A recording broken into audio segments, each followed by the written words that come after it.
That's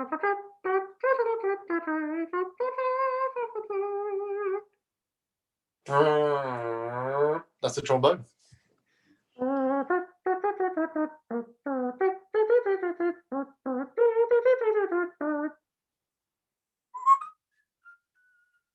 Noble piccolo, the tiniest of all the woodwinds. Podcastards!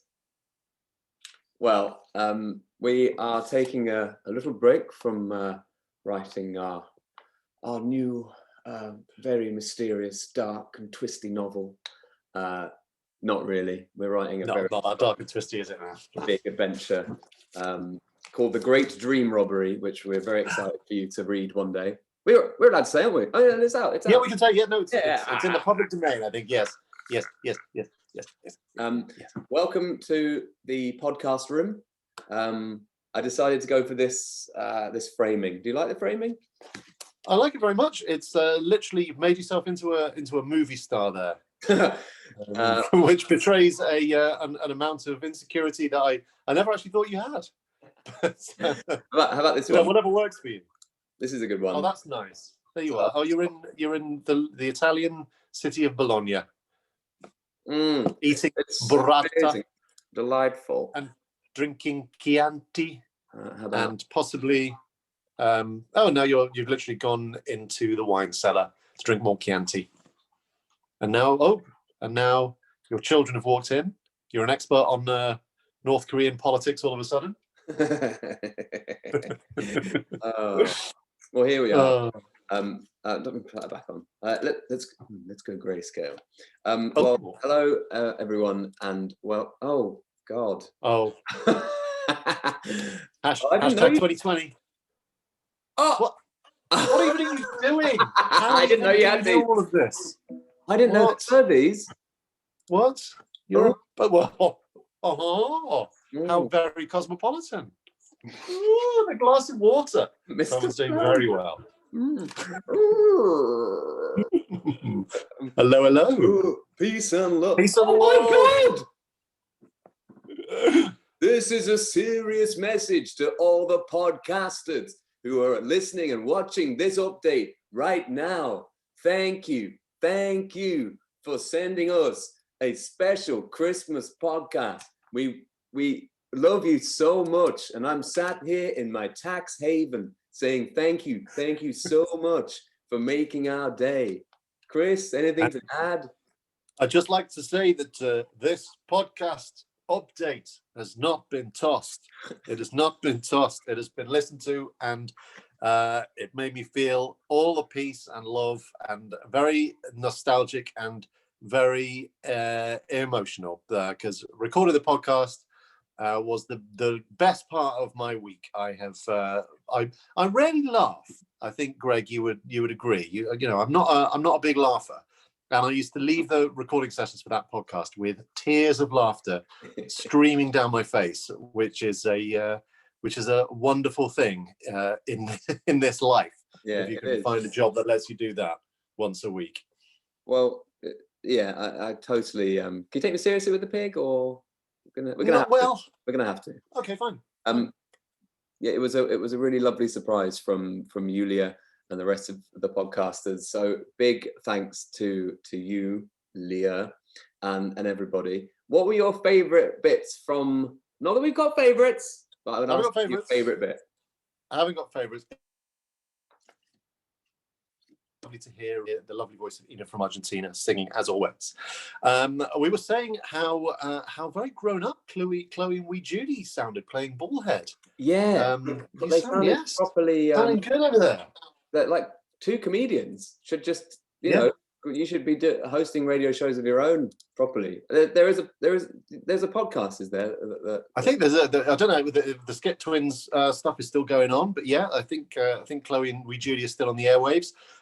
Good to have the Texas podcasters on board. Suzanne, I think your opinion about eggnog is absolutely right. I don't even know. I've never actually drunk eggnog, and I'm not sure whether anybody actually has outside of an episode of Friends. No, is it really a thing? No. Is it I think it's one of those things that just made up, like golf. No one actually does it, but people just like to talk about it. Have I ever told you my theory about golf, Greg? Go on. Well, I've got a theory that golf doesn't actually exist, and it's just where men go to kind of get away from home for a little bit. And they send people out occasionally to walk around the green bit with sticks, but mostly they're just hiding in the bar. And there's just a big conspiracy. They've just pretended that there's this game called golf that's going on, but it's just a massive conspiracy so that a certain kind of man can just not be at home for a few hours. Not at home for like a long time. So it takes a long time. Yeah, 18 holes. Absolutely. So yeah. So eggnog doesn't exist. Golf, I think doesn't exist. That's a great unpopular opinion.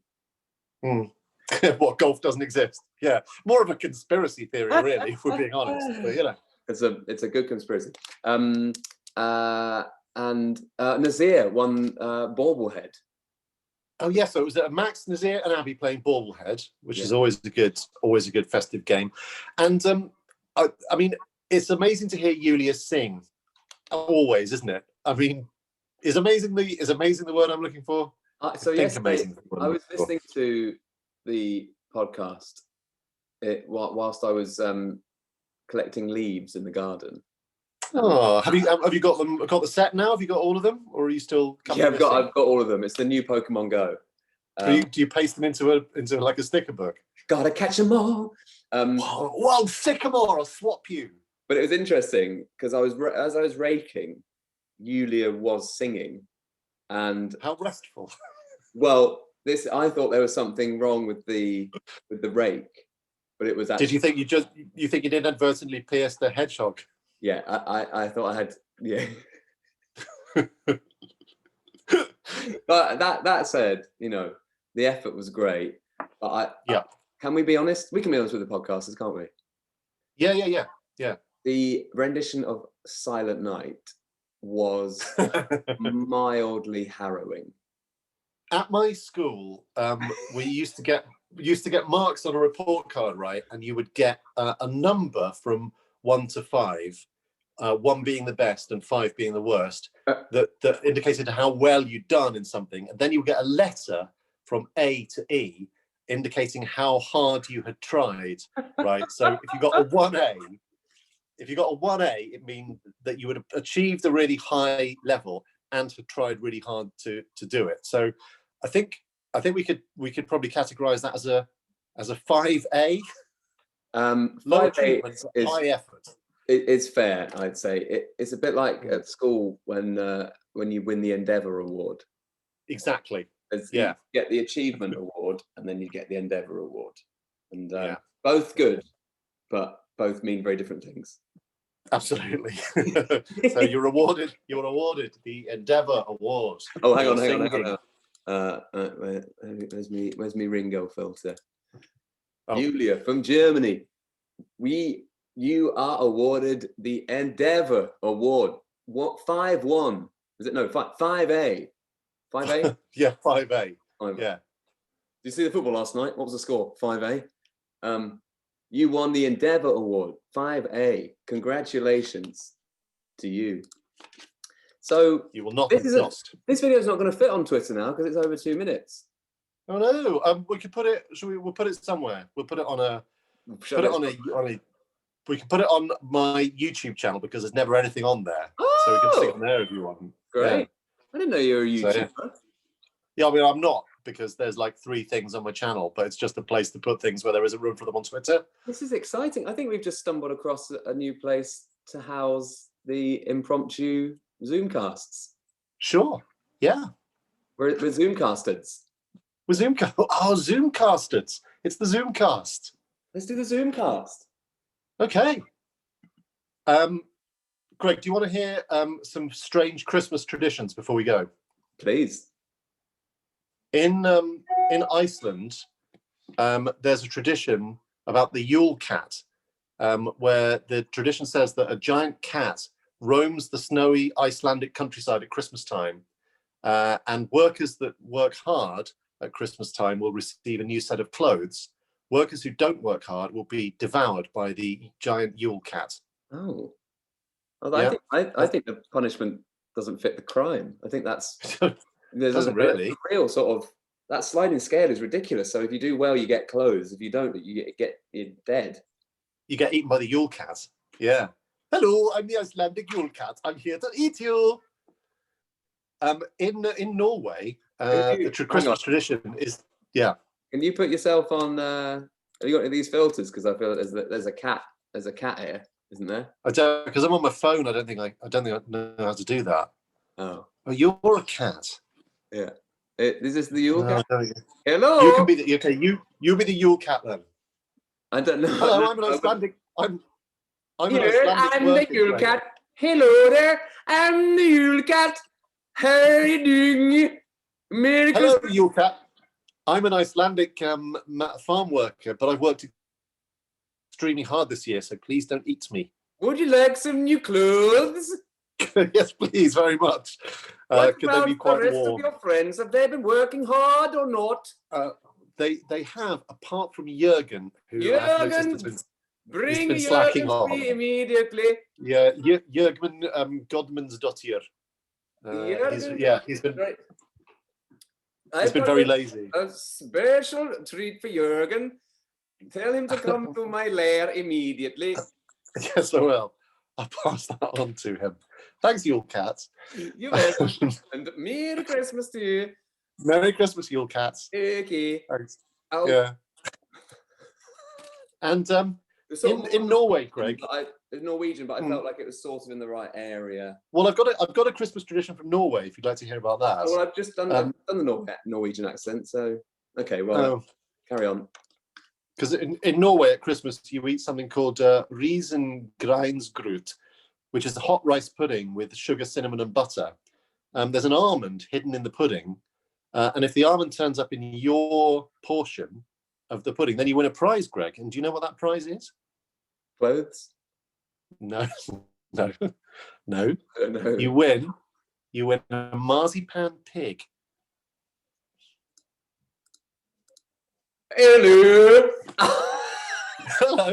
It's the Norwegian marzipan pig. Hi. How you doing? Marzipan pig. I've just been very well, smuggling for truffles in the fjords. Yes. Yeah. How is your Christmas? Very nice, thanks. I've decorated the Christmas gingerbread house that I've made because I'm Norwegian, and I've had my portion of hot rice pudding with cinnamon, and found an almond in it. I won a marzipan pig. Well, here I am, the marzipan pig. Hi, Norwegian marzipan pig. And almondy. Yes. Perhaps you could help me with my very important Norwegian Christmas tradition. Before we go to sleep on Christmas Eve, marzipan pig, we must hide all the brooms so that the witches don't steal them. Oh, yes. Oh, God. Anyway. There you go. There's some Christmas traditions from Chris Smith. My Chris Smith traditions. Chris Smith. Yeah. Very Chris Smith traditions. Well, it's nice to be back on the Zoomcast. It is, and it's like we never went away. But it was genuinely lovely to get that whole sort of fan-made podcasted. It was a very wonderful thing in what has been I don't think it's a strong word, say a rubbish year for all.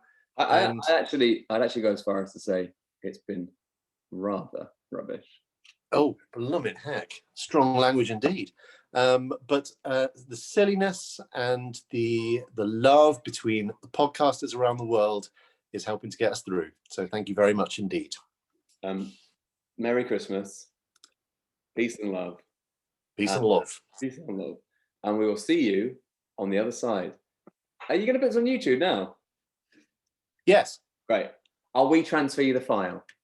Okay, lovely. Pop it on a WeTransfer. Bye.